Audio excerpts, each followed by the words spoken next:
नमस्कार। तो चलिए जानते हैं देश की महंगाई, बेरोजगारी, पेंशन, सरकारी नौकरी, किसानों के लिए महिलाओं के हितों की तमाम 50 बड़ी खबरों को सिर्फ 10 मिनट में। अभी तक वीडियो को लाइक नहीं किया तो लाइक कर दें। तेजस्वी बोले मेरा और पत्नी का नाम वोटर लिस्ट से कटा। भास्कर ने चेक किया तो लिस्ट में 416 नंबर पर तेजस्वी और 445 पर राजश्री का नाम, नेता प्रतिपक्ष तेजस्वी यादव का नाम वोटर लिस्ट से कट गया है। इसकी जानकारी खुद तेजस्वी यादव ने शनिवार को पटना में प्रेस कॉन्फ्रेंस में दी है। उन्होंने कहा, बीएलओ आई थी और हमारा सत्यापन करके गई, फिर भी मतदाता सूची से नाम नहीं है। वहीं जबकि दैनिक भास्कर ने पूछा कि आपकी पत्नी का वोटर आईडी कार्ड बना है या नहीं, उन्होंने कहा, जब मेरा ही नहीं बना तब मेरी पत्नी का कैसे बन जाएगा। उन्होंने आयोग से ये भी पूछा कि अब मैं चुनाव कैसे लड़ूंगा। अहमदाबाद प्लेन क्रैश में 40 की पहचान पर संदेह है। ब्रिटिश परिवार डीएनए की पुष्टि के इंतजार में। दावा, बाहर से भेजे गए 2 शव गलत मिले। अहमदाबाद से लंदन जा रहे एयर इंडिया प्लेन क्रैश में मारे गए 52 ब्रिटिश नागरिकों के परिजन शवों की पहचान को लेकर गंभीर चिंता जता रहे हैं। ब्रिटेन की लीगल फर्म की स्टोन लॉ के मुताबिक भारत से भेजे गए 12 शवों में से 2 की पहचान गलत पाई गई है। कश्मीर के अखल में सर्च ऑपरेशन का तीसरा दिन जारी है। 2 आतंकी ढेर हो गए। तलाशी अभियान के दौरान 2 जवान घायल हो गए। जम्मू कश्मीर में पुलगांव के अखल जंगल में आतंकियों की तलाश का रविवार को तीसरा दिन है। यहां अभी भी 2 आतंकियों के छिपे होने की आशंका है। रिपोर्ट्स के मुताबिक एक आतंकी घायल हुआ है। अगस्त की रात से शुरू हुए सर्चिंग ऑपरेशन के बाद शनिवार को सुरक्षा बलों ने 2 आतंकियों को ढेर किया था। एक आतंकी की पहचान पुलवामा के हारिस नजीर डार के तौर पर हुई थी। राहुल बोले भारत का इलेक्शन सिस्टम मर चुका है, मोदी धांधली से पीएम बने हैं। ईसीआई का जवाब है, जून में बुलाया था, राहुल गांधी आए नहीं। राहुल गांधी ने पिछले 10 दिनों में तीसरी बार इलेक्शन कमीशन पर निशाना साधा है। राहुल ने शनिवार को कहा, भारत का इलेक्शन सिस्टम मर चुका है। हम आने वाले कुछ दिनों में आपको साबित कर देंगे कि लोकसभा चुनाव में कैसे धांधली हो सकती है, और हुई भी है। अमरनाथ यात्रा 1 हफ्ते पहले बंद हुई। भारी बारिश से बालटाल और पहलगाम दोनों रास्ते खराब हुए। इस साल 4.1 लाख श्रद्धालुओं ने दर्शन किए हैं। अमरनाथ यात्रा को कल से रोक दिया गया है। यात्रा 9 अगस्त तक चलनी थी, लेकिन भारी बारिश के कारण रास्ते खराब होने की वजह से इसे 3 अगस्त को ही रोक दिया गया है।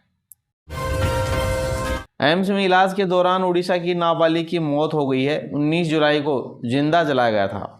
पुलिस बोली किसी के शामिल होने के सबूत नहीं मिले। ओडिशा के बयाबर गांव में 19 जुलाई को कुछ लोगों ने 15 साल की लड़की को जिंदा जला दिया था।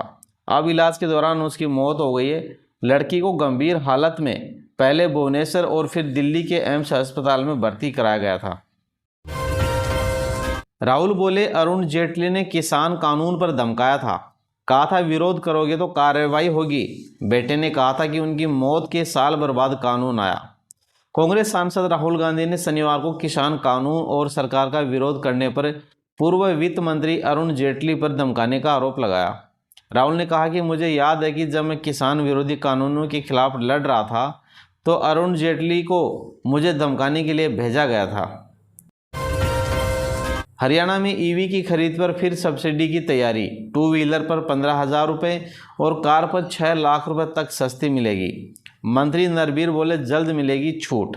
हरियाणा के लोगों को इलेक्ट्रिक वाहनों पर फिर से छूट मिल सकती है। विभागों के अधिकारियों को निर्देश दिए हैं कि 40 लाख रुपए तक के वाहनों को दोबारा सब्सिडी के दायरे में लाया जाए।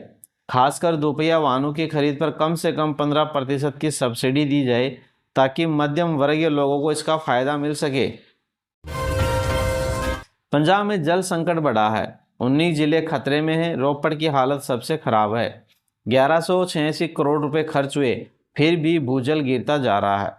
पंजाब में जल संकट लगातार गहराता जा रहा है। लोकसभा में सांसद हरसिमरत कौर बादल के सवाल पर केंद्रीय जल शक्ति मंत्रालय ने जानकारी दी है कि राज्य के 19 जिलों को ओवर एक्सप्लोरेटेड और रोपड़ को क्रिटिकल श्रेणी में रखा गया है।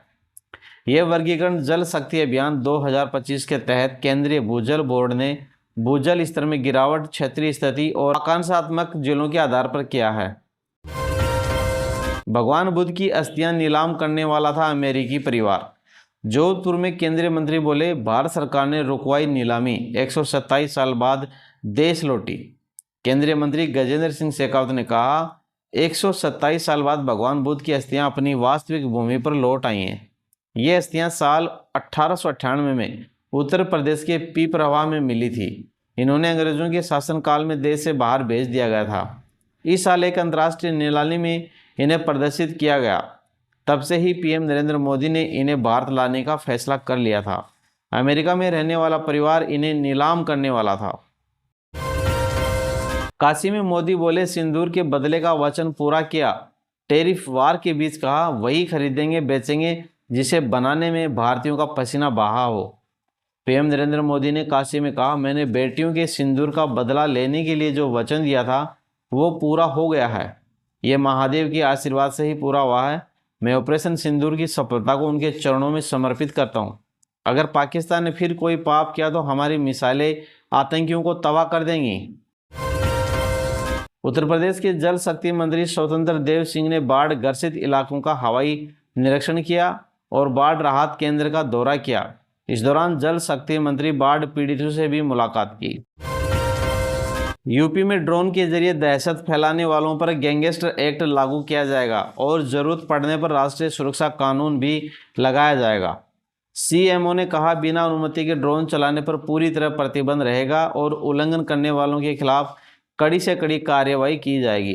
प्रमुख सचिव और डीजीपी को हर जिले में ड्रोन संचालक की समीक्षा कर कार्रवाई करने के निर्देश दिए गए हैं। 2008 के मालेगांव विस्फोट मामले में एनआईए कोर्ट द्वारा सभी आरोपियों को बरी करने पर भाजपा नेता साध्वी प्रज्ञा सिंह ठाकुर ने कहा, भगवा आतंकवाद कहने वालों के मुंह काले हुए। समाज और देश ने उन्हें ठोस जवाब दिया। अदालत का फैसला बिल्कुल स्पष्ट है। यह उन लोगों के मुंह पर तमाचा है जिन्होंने इसे भगवा आतंकवाद कहा। उन्होंने इसे पहले भी भगवा आतंकवाद और हिंदू आतंकवाद कहा है। महाराष्ट्र के पृथ्वीराज चौहान ने सनातन आतंकवाद, हिंदुत्व आतंकवाद पर बात की है। वे एक ही श्रेणी के लोग हैं। वे सभी कांग्रेस के सदस्य हैं। बलंगा में 19 जून को बदमाशों द्वारा आग के हवाले की गई 15 साल की लड़की की मौत पर कांग्रेस नेता मुमताज पटेल ने कहा, न्याय में देरी न्याय से इनकार के समान है। पिछले 2 महीनों में उड़ीसा में 2 घटनाएं हुई। भारत के राष्ट्रपति को न्याय सुनिश्चित करने के लिए उड़ीसा सरकार पर दबाव डालना चाहिए। देश में बेटियां कहीं भी सुरक्षित नहीं हैं। दिल्ली की मुख्यमंत्री रेखा गुप्ता ने कहा, इस बार विधानसभा सत्र 4 अगस्त से शुरू होकर 8 अगस्त तक चलेगा। इतिहास में पहली बार विधानसभा अब ई विधानसभा होगी। ये पेपरलेस होगी। केंद्र ने इसमें हमारी आर्थिक मदद की है। दिल्ली विधानसभा में 500 किलोवाट का सौर ऊर्जा संयंत्र लगाया गया है। दिल्ली विधानसभा पूरी तरह से सौर ऊर्जा से चलती है। हमने दिल्ली सचिवालय का भी डिजिटलीकरण किया है।